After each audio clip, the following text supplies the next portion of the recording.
Un pacto del diablo que tiene otras razones por las cuales yo creo, de hecho hay para mí 3 razones por las cuales Trump y la administración en Washington han decidido mantener el chavismo, mantener la estructura de poder.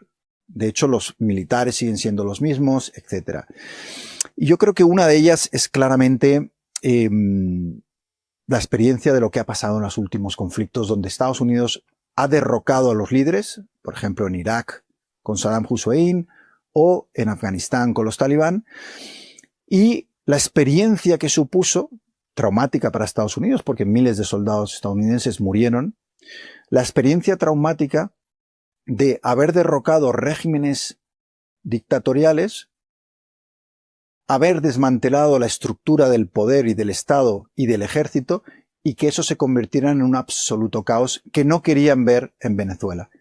Y por eso escogen la opción de vamos a mantener a esta gente en el poder, seguimos manteniendo nuestras fuerzas militares en el Caribe como amenaza, como decía antes, o hacéis lo que os digo, o vais a sufrir peores consecuencias que Maduro. Pero lo que no querían es desmantelar ese régimen que después de 26 años está incrustado en la sociedad venezolana, que el caos fuera total y que ocurriera, por ejemplo, lo que pasó en Irak, que una vez se desintegró el ejército de Saddam Hussein, ese ejército se convirtió en milicias salvajes que empezaron a masacrar a muchísima gente y provocar enfrentamientos entre facciones. Esto es una de las cosas que yo creo que querían evitar, ¿no? Y por eso esto tiene relación con una pregunta que hace David, un tocayo mío, y dice, países que están peor después de la intervención de USA, pregunta. Bueno, la lista es larguísima. Ahora estaba mencionando Irak y estaba mencionando Afganistán porque es un país que cubrí durante 11 años el conflicto que hubo ahí. Y eso ha sido un desastre.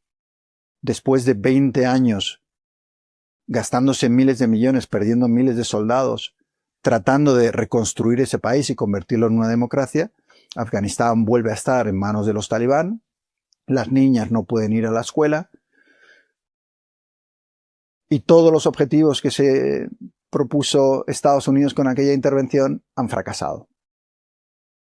Pero es que la historia de Estados Unidos, porque esto es muy curioso, Estados Unidos es muy bueno derrocando regímenes que no le gustan. Lo ha hecho a lo largo de la historia, pero es muy malo después, gestionando el día después de esos países.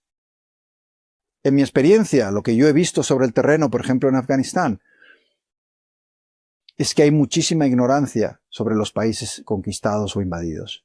No los entienden, quieren aplicar las recetas de Estados Unidos en esos países, no funcionan. Porque culturalmente son países muy diferentes, religiosamente. Todavía recuerdo el empeño que tenían en Afganistán en que la gente votara como se vota en Occidente. Los afganos tenían consejos tribales, decidían las cosas de otra manera, ¿no? Y esto durante cientos de años, ¿no? Y llegas tú y decides que no, que vas a cambiar. Y es un poco esta cosa, un poco Hollywood, ¿no? De los buenos y los malos. Es decir, ir a los países y tratar de reconstruirlos con muchísima simpleza, mucho estereotipo y sin conocer a fondo los países. Bueno, uno podría suponer que Venezuela está más cerca y culturalmente también más cercana a Estados Unidos y que podrían saber, pero yo no sería nada optimista en cuanto a que una de las cosas que pretende hacer Estados Unidos es gobernar Venezuela, como ha anunciado Donald Trump, y hacerlo desde Washington. Y a través del mismo aparato y el mismo régimen que ha estado en el gobierno los últimos 26 años. ¿Qué puede salir mal? Bueno, yo creo que muchísimas cosas, ¿no? Porque gobernar un país es muy difícil. O como decía Friedman, uno de los columnistas que más me gustan, ¿no? Una vez tú te apoderas de un país, tú eres el responsable. Y si se rompe, es culpa tuya. Es decir, detrás del derrocamiento de un líder, por muy tirano y muy despreciable que sea, hay una responsabilidad de reconstrucción de ese país. ¿Cómo va a gobernar Trump Venezuela, como decía? Bueno, control remoto y con los restos del chavismo. Ya os digo que yo soy muy escéptico de que eso pueda funcionar y que la historia demuestra que Estados Unidos, como decía, es un país muy hábil en derrocar a líderes que no le gustan y bastante inútil e inepto en gobernarlos después. Fijaos que en el caso de Irak y en el caso de Afganistán estamos hablando de que Estados Unidos no solo descendió sobre esos países con miles de soldados, sino con miles de funcionarios, grandes cantidades de dinero, funcionarios que iban a regenerar la administración, inversiones millonarios, y aún así las cosas salieron horriblemente mal. Veremos, ¿no? Y Jorge, otro de vosotros, ¿no?, nos pregunta, entonces, ¿darle la soberanía de decidir su futuro a los venezolanos? ¿Ese es el plan que tiene Estados Unidos? Pues la respuesta es muy ambigua por parte de los americanos, ¿no? Da la sensación de que hablan de una transición, no hay fechas, no sabemos cuánto tiempo se va a mantener la situación actual, quieren reconstruir la industria petrolífera, ponerla en manos de corporaciones estadounidenses. De nuevo, Trump no oculta sus intenciones. Y Esther, un poco en función de esto de que estamos hablando, de la ineptitud estadounidense a la hora de gestionar estos cambios, dice, ¿se convertirá Venezuela entonces en una nueva Libia? ¿Un país rico en petróleo pero devorado por el caos? Bueno, desde que Estados Unidos promovió la caída de Gaddafi, que era un gran hijo de puta, por cierto, entre los dictadores, la realidad es que ese país, de nuevo, facciones, caos, muerte. Han pasado 15 años y todavía ese país sigue en un estado lamentable. Yo espero que eso no sea lo que le ocurra a Venezuela. Pero, como digo, es mucho más fácil derrocar a alguien que luego gobernar o tratar de mejorar un país, ¿no? Al final, decía que había 3 razones, ¿no? Y está la razón de mantener el chavismo, de que eso no sea un caos, como en Libia.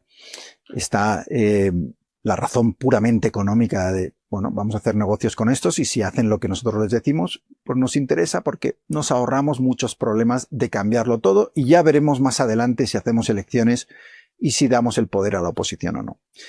Pero luego hay una razón que es evidente y es que el mundo ha regresado al colonialismo. Estamos en la ley de la jungla. Ahora mismo tenemos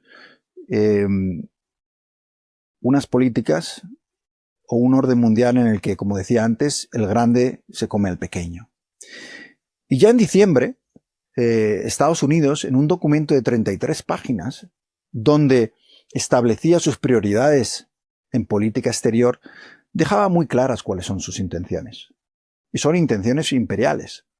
Ese documento habla de Europa, de la necesidad de desmantelar la Unión Europea y dice muchas tonterías sobre Europa. De nuevo aquí el desconocimiento absoluto sobre la realidad europea, que tiene muchísimos defectos, no voy a negarlos, pero vamos, que las lecciones te las den desde la administración Trump es un poco irrisorio, ¿no?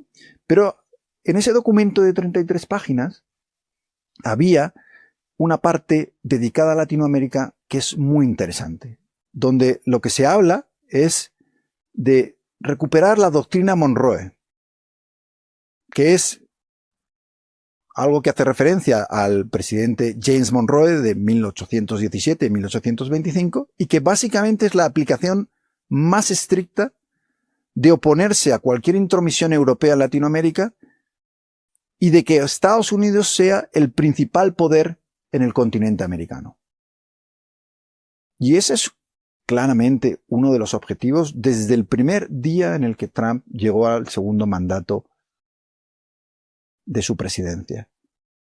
Todas las acciones están encaminadas a controlar el continente americano dentro de la doctrina Monroe, que en su época lo que justificaba eran las intervenciones militares para defender esos intereses estadounidenses. Y yo creo que Trump desde el día 1 no ha tenido ningún, de nuevo, ¿no? Dentro de todos los defectos que tiene, la ocultación de sus intenciones no es uno de sus defectos. Quiere Canadá, quiere Groenlandia, quiere el canal de Panamá, quiere controlar los países latinoamericanos, quiere el petróleo, quiere los recursos naturales.